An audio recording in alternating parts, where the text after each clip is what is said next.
Hello friends, केम छो। आज આપણે બટેટાની ચિપ્સ બનાવીશું। જે બટેટા બ્લેક કલરના હોય અને જે પાણી ઓછું હોય, ક્રિસ્પ માટે વપરાતા હોય તે ટાઈપના આપણે બટેટા લેશું। તે બટેટાને છોલી વોશ કરી અને કોરા કરી લેવાના। અને મારી પાસે આવું કટર છે એટલા માટે હું કટરનો ઉપયોગ કરું છું, કેમ કે તેનાથી ને એકસરખી ચિપ્સ થાય છે।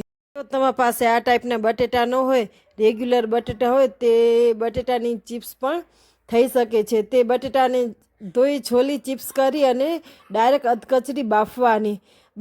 અધકચરી બફાઈ જાય ત્યારે પાછી ધોઈને કોરી કરવાની અને પછી તારવાની, તો એની બી ચિપ્સ ફાઇન થાય છે। મારી પાસે આ મશીન છે એટલે હું તેનો ઉપયોગ કરું છું। એક સરખી ચિપ્સ થાય છે અને સરસ થાય છે, એટલા માટે મને આ મશીન ફાવે છે ને હું આનો ઉપયોગ કરું છું। આવી ટાઈપના ઘણા બી બજારમાં મશીન મળે છે, અલગ અલગ ટાઈપના। અને જો તમારા પાસે મશીન ન હોય તો હાથેથી પણ થઈ શકે છે। આવી ટાઈપનું હાથેથી ચિપ્સ થાય છે। આ ટાઈપના જે સાઈડ લાંબી હોય એ સાઈડથી કાપા કરી અને ચિપ્સ કરવાની, જે પ્રમાણે તમને લાંબી જોતી હોય એ ટાઈપની આવી તમે કરવાની। જો તમને મારો વિડીયો ગમે તો લાઈક કરજો, શેર કરજો અને સબસ્ક્રાઈબ કરજો। હાથેથી પણ આવી તમે જો એક હરખી સારી ને સરસ થાય છે। આપણે ધીમે ધીમે કરી ને જો ન થાય તો આપણે થોડીક પ્રેક્ટિસ કરવાની।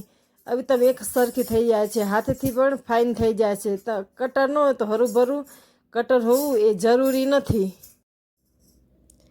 આ ટાઈપની ચિપ્સ થઈ જાય એટલે પાણીમાં 2-3 પાણીમાં ધોઈ લેવાની। જ્યાં સુધી ફાઇન પાણી ક્લીન ન થાય ત્યાં સુધી આપણે ધોઈ લેવાની। જ્યારે ધોઈ જાય ત્યારે ક્લીન થઈ જાય ત્યારે આવી તમે નેકપિનમાં લઈ અને કોરી કરવાની। સરસ રીતે બધું પાણી કોરું કરી દઈએ એટલે જલ્દી આપણી તરી જાય ને પાણીનો ભાગ ન રહે, એ ટાઈપનું આપણે કોરું કરી લેવાની। કોરી ચિપ્સ 2-3 ટાઈપની થાય છે, ગાર્લિક થાય, પોઝિન થાય, પેરી પેરી થાય, પછી ઉપર લોટ ચડાવેલી બી થાય છે, ફરાળી થાય ને ફરાળ વગરની કોર્નફ્લોર ચડાવીને પણ થાય છે। અલગ અલગ ટાઈપની ચિપ્સ થાય છે। જો તમને તે ચિપ્સ આવી રીતે અલગ અલગ ટાઈપની ચિપ્સ થાય છે। જો તમને તે ટાઈપની ચિપ્સ શીખવી હોય તો કમેન્ટ્સ કરીને કહેજો, તો હું જરૂર તમને શીખવાડીશ। ચિપ્સને આપણે આવી રીતે તરી લેશી। તરી જાય એટલે કોઈ પેપર કે ટીશ્યુ પેપર ઉપર આપણે ચિપ્સને કાઢી લેવાની, જેથી કરીને તેની અંદર તેલ ન રહે।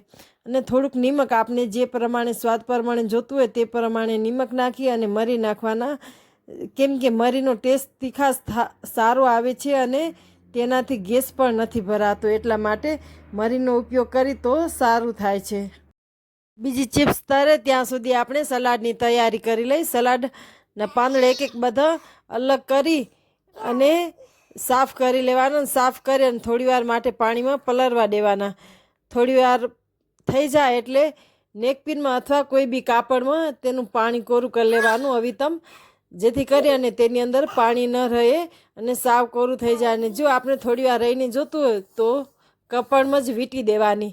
અને હું જે ટમેટાની ગ્રેવી કે આપણે જે ચટણી કહીએ તે હું ડીપમાં રાખું છું। હવે તમ બરફ થઈ જાય છે, હું જ્યારે જોઈએ ત્યારે થોડીક ઉપરથી કાઢી અને ગરમ કરી દઉં છું। આ આપણી ચટણી રેડી છે। ટમેટાની ચટણી અથવા દહીં સાથે, તમને જે સાથે ફાવે એ રીતે તમને લઈ લેવાની ચિપ્સ અને એની સાથે સલાડ। ને જો તમને તીખું જોતું હોય તો મરચું બી તારીને ભેગું